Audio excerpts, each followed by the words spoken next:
Кийинки сөз Сурабалдиева Эльвира Жыргалбековна берилет. Рахмат. Менде деген жарандарыбыздан келген бир нече маселелер боюнча мындай айтып кое турган 2-3 маселени белгилеп кетет элем да, кечиресиздер. Урматтуу өкмөт өкүлдөрүнө бүгүнкү күндө деген кээ бир мекемелерде же жумуштун көбүнөнбү же башка бир жетишпегендиктенби отпускага чыгам деген жарандарга деген отпускасына макул болбой чыксаңар андан ары арызыңар жазып кеткиле деген учурлар болуптур. Ошол жарандардын эмелери, жолдоштору кайрылып атат. Сураныч ушуну жеткирип коюңуздарчы деп. Эми бул эмгек кодексинде бузуу болуп атат, мыйзам бузуулар болуп атат. Арыз мунду ачык түрдө жазыла десем, жаза албайбыз, куугунтуктар болот дейт. Кийин ошол жетекчилердин өздөрүнө да мен бир чалып айтам, бирок суранычта ушуну көзөмөлгө алып коелочу өкмөт мүчөлөрүнө.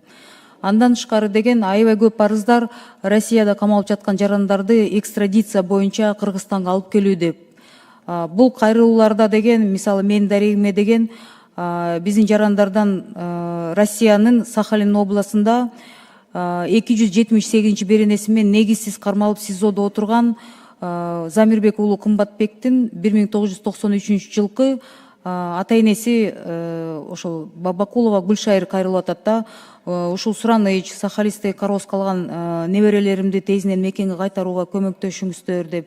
Ушул боюнча деген өкмөткө дагы ошол тиешелүү кызматтарга деле кайрылсак жооптор болбой атат деп. Анан ушул экстрадиция маселеси. Бул бир гана катты окуп атам, мындай каттар абдан көп келип атат. Мен ойлоп атам да башкы прокуратурада, Тышкы иштер министрлигине бул атайын бир комиссия кылып, ошону бир иликтеп, жарандардын кайрылууларынын саны көп болгондуктан бир көзөмөлгө алыңыздарчы деп. Бул биринчиси, экинчи баңгизаттар боюнча, анан закладкалар боюнча 1-2 жолу маселе көтөрүлгөн. Анан деген президентибиз ата-энелерин жаш ошол 17, 18, 19 балдар экен. Ошонун ата-энелерин кайрылгандан кийин ал боюнча да арыз мундар көп келип атышат.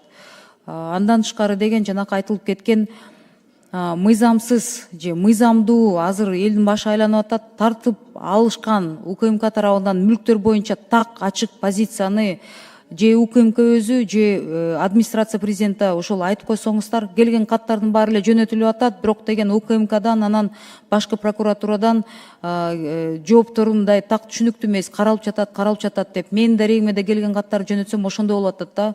Бул боюнча азыр ортодо мындай в воздухе повисло да напряжение. Ушул боюнча мен ойлойм, ачык айкын элге бир түшүндүрүү иштери керек болуп атат. Анткени деген кандай болуп калды, ошол алып кетилген мүлктөр кайрылабы, кайрылбайбы, каралабы, каралбайбы, сот жок чечилип кеткен иштерди эмне кылабыз, мыйзамдык талаага биз кайрылып келебизби деген суроолор болуп жаткандыктан, урматтуу президенттин өкүлү сиздерге дагы кайрылам. Ушуну дагы бир көзөмөлгө алып туруп бир эске алынсын.